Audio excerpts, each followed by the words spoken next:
अगर आपके बच्चे ज़िद करते हैं, बात नहीं सुनते, आप उनसे कुछ कहते हैं तो वो मुसलसल आपकी बात को इग्नोर करते हैं, तो ये सारे पैटर्न्स या बिहेवियर्स बच्चे के अंदर 1-2 दिन, हफ्ते या 10 दिन के अंदर अंदर डेवलप नहीं हो जाते, बल्कि ये ना बच्चे के दिमाग में काफ़ी टाइम से चल रहा होता है। लेकिन पेरेंट्स अपनी मसरूफियात की वजह से या अपने पर्सनल स्ट्रेसर्स की वजह से, बीइंग अ फादर और बीइंग अ मदर, दोनों की अपनी अपनी रिस्पॉन्सिबिलिटीज़ होती हैं। फादर्स के ऊपर ऑफ कोर्स फाइनेंशियल बर्डन होता है और मदर्स घर में बिजी होती हैं, हाउस होल्ड के साथ साथ फैमिली टास्क होते हैं उनके जो उनको कंप्लीट करने होते हैं। और इन सब मसरूफियात के साथ साथ मदर के लिए जो सबसे बड़ी रिस्पॉन्सिबिलिटी होती है वो अपने बच्चे की अपब्रिंगिंग या परवरिश होती है। लेकिन क्योंकि मदर्स ने इन सब रिस्पॉन्सिबिलिटीज को अच्छे तरीके से फुलफिल करना होता है तो वो एक्चुअली ना इमोशनली एग्जॉस्ट हो जाती हैं और इसी मेंटल एग्जॉशन की वजह से ना वो अपने बच्चों को क्वालिटी टाइम नहीं दे पाती, अपने बच्चों के साथ टाइम स्पेंड नहीं कर पाती। आज के व्लॉग में 2 बेसिक रीजंस आपको बताऊंगी कि बच्चे आपकी बात क्यों नहीं सुनते और क्यों इतनी ज्यादा जिद रखते हैं और एग्रेसिवनेस शो करते हैं। और इसके साथ साथ 3 बहुत इजी सोल्यूशन भी आपको बताऊंगी कि जिद्दी बच्चों के साथ आपने किस तरह रिएक्ट करना है, किस तरह उनसे अपनी बात मनवानी है। और इन 3 सोल्यूशंस या ट्रिक्स के ऊपर जब आप अमल करेंगे तो आप देखेंगे कि आपके बच्चे आपकी बात भी मानेंगे और घर का माहौल भी खुशगवार रहेगा और आपको बच्चों के ऊपर चीखे चिल्लाए या गुस्सा किए बगैर उनसे अपनी बात मनवानी भी आएगी। But condition is that being a parent आपने इन तीनों ट्रिक्स पर अमल करना है और इस वीडियो को एंड तक देखेंगे तो चीजें आपको समझ में आएंगी। सबसे पहले हम उन 2 रीजंस को डिस्कस करेंगे कि जिसकी वजह से बच्चे बात नहीं सुनते, जिद करते हैं या पेरेंट्स की कही हुई बातों को इग्नोर करते हैं। And afterwards I will be discussing कि इस तरह के बच्चों को आपने किस तरह जिद से बाहर निकालना है, उनके गुस्से को किस तरह कंट्रोल करना है और अपनी बातें अपने बच्चों से किस तरह मनवानी है कि घर का माहौल भी खराब ना हो और बच्चे एक प्लीजेंट एनवायरनमेंट में आपकी बात बगैर गुस्सा किए, बगैर डांट डपट के माने और सारे काम भी होते जाएं। वीडियो के सभी पॉइंट्स इंपॉर्टेंट हैं, you must try to acknowledge. So let's start our today's vlog. अस्सलाम वालेकुम everyone, this is Sana, welcome back again. Hopefully you are all doing great, I am fine too, अल्हम्दुलिल्लाह। सो व्लॉग स्टार्ट करने से पहले थोड़ी सी routine as usual आपके साथ share कर रही हूँ। ये है रात का टाइम और मैं अगेन बीफ पुलाव बना रही हूँ। अच्छा, मुझे ना कॉमेंट्स आते हैं कि आप ये पुलाव बहुत बनाती हैं, तो ये मैं इतना ज्यादा नहीं बनाती, वंस इन अ वीक बनाती हूँ। बच्चियों को पसंद है, मियाँ जी को पसंद है और मुझे भी पसंद है, तो ना हफ्ते में एक दफा मैं इसे जरूर बना लेती हूँ अल्हम्दुलिल्लाह। और यूजुअली वीकेंड पर ही बनाती हूँ क्योंकि सब घर पर होते हैं तो मिल के खाने का मजा आता है। अदरवाइज वीकडेज में सब अपनी अपनी कन्वीनियंस के हिसाब से ही खा रहे होते हैं। और ये बीफ यखनी पुलाव माशाल्लाह माशाल्लाह बहुत मजे का बनता है। लास्ट व्लॉग में मैंने ये बनाया था, वो भी बहुत मजे का था। अच्छा, मुझे ना ये पुलाव देखकर काफी सारे कॉमेंट्स आप लोगों के आए थे कि आप ही इसकी फुल रेसिपी हमारे साथ किसी व्लॉग में शेयर करें, तो इंशाल्लाह मैं किसी दिन जब फ्री होंगी ना, यानी जब मेरे पास कोई टॉपिक नहीं होगा, तब मैं आपके साथ इसकी रेसिपी शेयर करूँ। और अभी आप इसकी फाइनल लुक से भी देखिएगा, ये देखने में ही बहुत जूसी और बड़ा अट्रैक्टिव सा लग रहा होता है। इसका अरोमा भी माशाल्लाह बहुत जबरदस्त होता है। एनी हाउ, मेरे ख्याल से यहाँ पर पुलाव की काफी तारीफें हो गई हैं, तो अगले कुछ क्लिप्स में ना मैं आपको दिखाऊंगी कि एक कॉफी सॉस थी मेरे हस्बैंड की, एक स्टूडेंट ने उनको दी थी, तो वो मैंने ना बच्चियों के नट्स में और खजूरों में फिल करके उन्हें खिलाई थी। कल के व्लॉग में भी मैंने उसका एक छोटा सा clip as a tip add किया था, बट आज क्लिप थोड़ा सा मैंने डिटेल में ऐड कर दिया है। ये सारी बातें मैं आपको स्टार्टिंग में इसलिए बता रही होती हूँ, एज यू ऑल नो, के बाद में मैंने अपना टॉपिक डिस्कस करना होता है। So let's come to the topic. देखें, पेरेंट्स बच्चे को कोई बात कहते हैं, बच्चा कंटिन्यूसली इग्नोर करता है, बात नहीं सुनता, डांटने पर या कभी कभार ऐसा होता है कि मारा जाता है बच्चे को कि वो किसी तरह हमारी बात सुन ले, लेकिन बच्चे फिर भी इग्नोर कर रहे होते हैं और अपने जिद्दीपन की वजह से ना पेरेंट्स की बात नहीं मान रहे होते। तो इसकी 2 बेसिक रीजंस मैं आपको बता रही हूँ। So let's move to the reason number 1,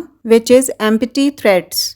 basic reason के बच्चे आपकी बात क्यों नहीं मानते वो ये है कि आप बच्चे को बार बार एम्पैथी थ्रेट्स देते हैं, यानी वो बातें जिन पर आप इम्प्लीमेंट नहीं करते लेकिन सिर्फ धमकाते हैं बच्चों को, सिर्फ डराते हैं। फॉर एग्जाम्पल, आप अपने बच्चों से कहती हैं कि ये काम नहीं करोगे या होमवर्क नहीं करोगे तो खाना नहीं दूंगी, या आपकी पसंद का खाना नहीं बनाऊंगी, पार्क नहीं लेकर जाऊंगी, या मैं आपसे बात नहीं करूंगी। और थोड़ी देर के बाद आप पार्क भी लेकर जाती हैं, बात भी कर लेती हैं और खाना भी उन्हें उनकी पसंद का बना कर देती हैं। इस चीज को कहते हैं एम्प्टी थ्रेट्स, यानी आपने जस्ट बच्चे को डराया धमकाया है लेकिन आपने अपनी ही बात पर इम्प्लीमेंट नहीं किया। तो जब बच्चा सारा दिन और काफी पिछले टाइम से ये चीजें सुन रहा होता है ना, तो उसके माइंड में ये बैठ जाता है कि मम्मा या बाबा सिर्फ बोलते हैं लेकिन चीज ला देते हैं, या मैं थोड़ा सा रोऊंगा या रोऊंगी तो मामा या बाबा मुझे वापस वो चीज ले देंगे। बच्चों का माइंड ना बहुत शार्प होता है, वो काफी टाइम से आपके इस बिहेवियर को नोटिस कर रहे होते हैं कि ये जस्ट धमकी है, इसमें कोई असर नहीं है। तो इस सिचुएशन में ना बच्चों ने सीख लिया होता है कि आपके साथ कैसे बिहेव करना है। तो बच्चे क्या कहते हैं, अच्छा ना लेकर जाएं पार्क, अच्छा ना खाना बना कर दें। क्यों? क्योंकि उन्हें पता होता है कि थोड़ी देर के बाद मम्मा मेरी पसंद का खाना लाएंगी भी और मुझे पार्क भी लेकर जाएंगी। और मदर्स का इतना हौसला नहीं होता कि वो इन थ्रेट्स पर इम्प्लीमेंट भी करें, इसलिए वो इन बातों को बच्चों के अंदर डेवलप करती जाती हैं और बच्चे उनकी बातों को फिर इग्नोर करते हैं और उन्हें सीरियस ही नहीं लेते। उन्हें पता होता है कि ये एक धमकी है जस्ट। तो इस सिचुएशन को आपने टैकल इस तरह करना है कि जो चीज आपने बच्चे से एक दफा कह दी है आपने उस पर अमल जरूर करना है। अगर आपने कहा है ना कि मैं ये चीज आपको नहीं दूंगी, तो आप वो नहीं देंगे, ताकि हमेशा बच्चे के माइंड में ये बात रहे और उसको पता हो कि ये एक काइंड ऑफ पनिशमेंट है जो मुझे मिलेगी। नेक्स्ट रीजन कि बच्चे स्टबन या जिद्दी क्यों होते हैं और पेरेंट्स की बात क्यों नहीं मानते या उनकी किसी भी बात को मुसलसल इग्नोर क्यों करते हैं, इट्स कंटिन्यूअस इंस्ट्रक्शंस। यानी जब पेरेंट्स बार बार बच्चों को इंस्ट्रक्शंस देते हैं, ऑर्डर पे ऑर्डर देते रहते हैं और उसके साथ साथ उसको करेक्ट करते रहते हैं, यानी उसको उसकी गलतियों का बताते रहते हैं कि तुमने ये खराब किया है, तुम मेरी बात नहीं मानते, तुम काम नहीं करते, तुमने फलां चीज ऐसे की है, you know things like that. और कंटिन्यूसली आप उनकी इस्लाह में लगे रहते हैं। आपने देखा होगा कि सुबह से शाम बस पेरेंट्स का ज़्यादातर यही काम होता है कि बच्चों पर रोक टोक करते रहना, ये ना करो, वो ना करो, ये गलत कर दिया, वो कर दिया। तो इस तरह की चीज़ें होती रहती हैं। तो इन सब चीज़ों को सारा दिन सुन सुनकर, पेरेंट्स की इंस्ट्रक्शंस को, उनकी करेक्शंस को सुन सुनकर ना बच्चे डिसेंसिटाइज हो जाते हैं। फॉर इंस्टेंस, जब आप कोई भी खुशबू सूंघते रहते हैं, कोई परफ्यूम आप स्मेल करते रहते हैं, तो थोड़ी देर के बाद ना आप उसके आदी हो जाते हैं, आपको उसकी स्मेल आना कम हो जाती है या आती नहीं है। सेम बच्चों के साथ भी ऐसा ही होता है। आपकी बार बार इंस्ट्रक्शंस सुन सुनकर बच्चा डिसेंसिटाइज हो जाता है और उसका दिमाग आपकी बात को प्रोसेस ही नहीं कर पाता। In simple words you can say कि बच्चा ढीठ हो जाता है। आपकी बातें, आपकी हर चीज में ना, हर चीज में इंस्ट्रक्शन, हर चीज में करेक्शन सुन सुनकर ना बच्चा ढीठ हो जाता है और अल्टीमेटली पेरेंट्स को ऐसा लगता है कि बच्चा बदतमीज हो गया है, जब तक चिल्लाओ ना, चीख कर बात ना करो तो ये बात ही नहीं मानता। जबकि सारे पैटर्न में ना कसूर पेरेंट्स का होता है। बच्चों को उस वक्त समझाएं, उस वक्त कोई बात करें जब वो वाकई इंपॉर्टेंट हो, जब आपको लगे कि ये समझाना जरूरी है। हर चीज ही बच्चों को समझाने की नहीं होती। कई चीजें ऐसी होती हैं जिन्हें हम इग्नोर भी कर सकते हैं। बच्चों की गलतियां इग्नोर करनी चाहिए, उसी से बच्चा सीखता है। अगर बच्चे मिस्टेक्स नहीं करेंगे तो सीखेंगे कैसे? So let them commit mistakes. और कहा जाता है मेक कनेक्शंस नॉट करेक्शंस। सो बच्चों के साथ स्ट्रॉन्ग बॉन्ड बनाएं, कनेक्शन बनाएं, हर वक्त उनकी करेक्शन में ना लगे। अच्छा, ये तो थी 2 बेसिक रीजंस जिसकी वजह से बच्चे जिद्दी हो जाते हैं और माँ बाप का कहना नहीं मानते। अब आते हैं इनके सोल्यूशंस की तरफ या ट्रिक्स की तरफ। 3 ट्रिक्स मैं आपको बताऊंगी। You have to follow these all tips. So trick और solution number 1 is stop giving instructions from a distance. सबसे पहले तो आपने इस ट्रिक को फॉलो करना है कि दूर बैठे बैठे ना या दूसरे कमरे से बच्चों को इंस्ट्रक्शंस देना बंद कर देनी है। अक्सर पेरेंट्स ऐसे करते हैं ना कि एक कमरे से दूसरे कमरे तक बच्चों को कोई इंस्ट्रक्शन दे दी कि बेटा आप ये काम कर लो, या कोई ऑर्डर जारी कर दिया। तो इस सूरत में ना बच्चे आपकी बात नहीं मानते। उनको पता होता है कि आप सीरियस नहीं है। हमेशा बच्चे के पास जाकर या एटलीस्ट उसे अपने पास बुलाकर अपनी कोई भी इंस्ट्रक्शन या कोई भी बात उसे कहें। और कोई इंस्ट्रक्शन, ऑर्डर या अपनी बात कहते वक्त ना बच्चे के साथ अपना कोई बॉडी कांटेक्ट करें, लाइक सर पर हाथ रखें, कंधे पर हाथ रखें या हाथ पकड़कर अपनी पहली लाइन बोलें। और ये पहली लाइन आपकी फौरन इंस्ट्रक्शन या ऑर्डर नहीं होना चाहिए, बल्कि वो होना चाहिए जो बच्चा कर रहा है। जैसे अगर बच्चा टीवी देख रहा है तो बोलें कि बेटा ये कार्टून आप देख रहे हो कितने अच्छे हैं, ये हमने कल भी देखा था ना। या अगर बच्चा कोई ड्राइंग बना रहा है या कोई भी और चीज बना रहा है तो उससे कहें कि ये आपने कितना अच्छा बनाया है, आप बहुत इंटेलिजेंट हो, बहुत जीनियस हो। तो फिर उसके बाद आप अपनी बात कनेक्ट करें। इस तरह से कहें कि बेटा अब आपका ये काम बंद करने का टाइम है क्योंकि आपका स्टडी टाइम है, या आपने फलां काम करना है, या ये सोने का टाइम है। तो इस तरह जब आप बच्चे को अपने पास बुलाकर या उसके पास जाकर करीब से उसको अपने इंस्ट्रक्शन या कोई कमांड देंगे ना, तो बच्चा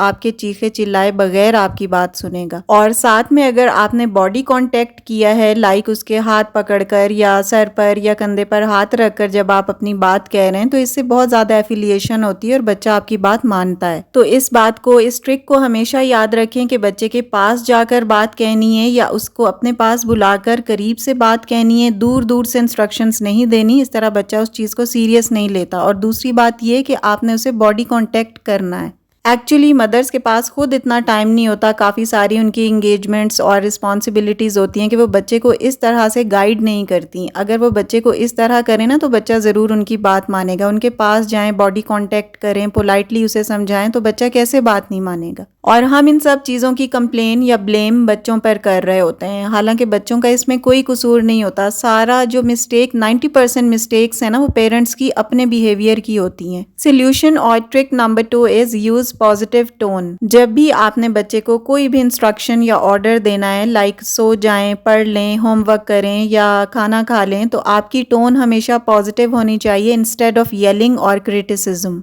यानी किसी किस्म की भी डांट डपट या मार धाड़ के बगैर आपने अपनी बात बच्चे से मनवानी है, प्यार से। Be polite and lenient to your children always. Otherwise आप अपने बच्चों को हर वक्त डांट कर, हर वक्त उन्हें कोई ना कोई रोक टोक करके, उन्हें मार के ना उन्हें और ज्यादा ढीठ कर देंगे, फिर वो और ही आपकी बात नहीं मानेंगे। तो इसलिए पोलाइटनेस बेस्ट सोल्यूशन है। एक्चुअली बच्चों के बर्ताव में सबसे ज्यादा फर्क ना उनके अपने घर के माहौल से बनता है। अगर आपका बच्चा बहुत ज्यादा जिद्दी है या बहुत रोता है, बात ही नहीं सुनता, इरिटेटेड रहता है, तो सबसे पहले ये चेक करें कि घर का माहौल क्या है। कई घरों में ऐसा होता है कि माँ ना यूजुअली एंजाइटी या डिप्रेशन का शिकार होती है। घर के कामों, घर की उलझनों, रिश्तेदारों की बातें, लड़ाइयाँ, खानदान में होने वाले झगड़े, इनकी वजह से ना औरतें अक्सर परेशान रहती हैं और मेंटली बहुत ज्यादा डिस्टर्ब्ड और एग्जॉस्टेड रहती हैं। या बच्चों के सामने हंसना खेलना बहुत कम होता है और माहौल ना बहुत स्ट्रिक्ट और सीरियस हुआ होता है। और सोने पे सुहागा ये कि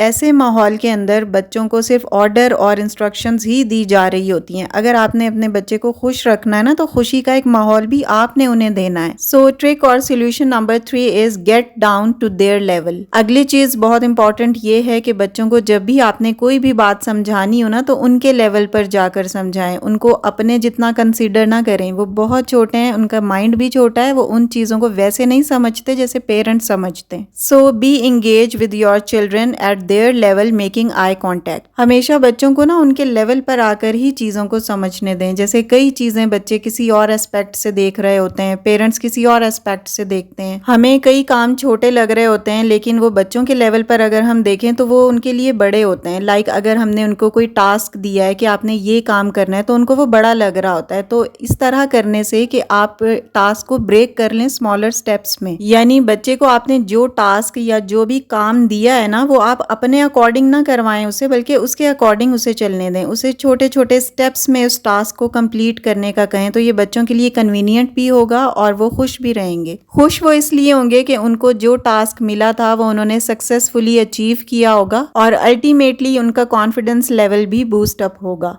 इन तीनों ट्रिक्स या सॉल्यूशंस पर जब पेरेंट्स अमल करेंगे ना, तो बच्चे उनकी बात जरूर डेफिनेटली मानेंगे। लेकिन शर्त ये है कि इन चीजों पर पेरेंट्स ने काम करना है और ये बच्चों पर ब्लेम गेम बंद कर दें कि बच्चे बात नहीं मानते। एक्चुअली जो मिस्टेक्स होती हैं ना, वो पेरेंट्स की तरफ से ही होती हैं। बच्चों के जहन और उनके दिमाग तो बहुत कच्चे होते हैं, पेरेंट्स उनको जैसा चाहें बना सकते हैं। बिल्कुल एक कच्ची मिट्टी की तरह एग्जाम्पल रखते हैं बच्चे, जैसी शेप हम चाहेंगे हम वैसा उन्हें बना सकते हैं। अच्छा, आप लोगों की ना काफी सारी क्योरीज इसके रिगार्डिंग मेरे पास थी कि आप ही बच्चे बात नहीं मानते, पेरेंट्स क्या करें कि बच्चे बात माने। वजूहात भी मैंने आपको बता दी हैं, इनके सॉल्यूशंस भी मैंने आपको बताए हैं। मैंने अपना काम कर दिया है, अब यहाँ पर आपका काम स्टार्ट होता है कि बीइंग अ मदर आपने इन ट्रिक्स को और इन सॉल्यूशंस को ज़रूर फॉलो करना है, ताकि आपको अपने बच्चों की पॉजिटिव पेरेंटिंग स्किल्स के रिजल्ट्स या आउटपुट्स भी अच्छे तरीके से मिल सकें। अच्छा, यहाँ ना विंटर सेल लगी हुई थी लाइमलाइट पे और काफ़ी सारी औरतों का रश मुझे नज़र आया तो मैं भी उस रश की तरफ गई। मैंने कहा देखूं जाकर कि किस चीज़ का रश है। तो ना यहाँ पे काफ़ी अच्छे अच्छे सूट्स थे और रीज़नेबल रेट्स थे।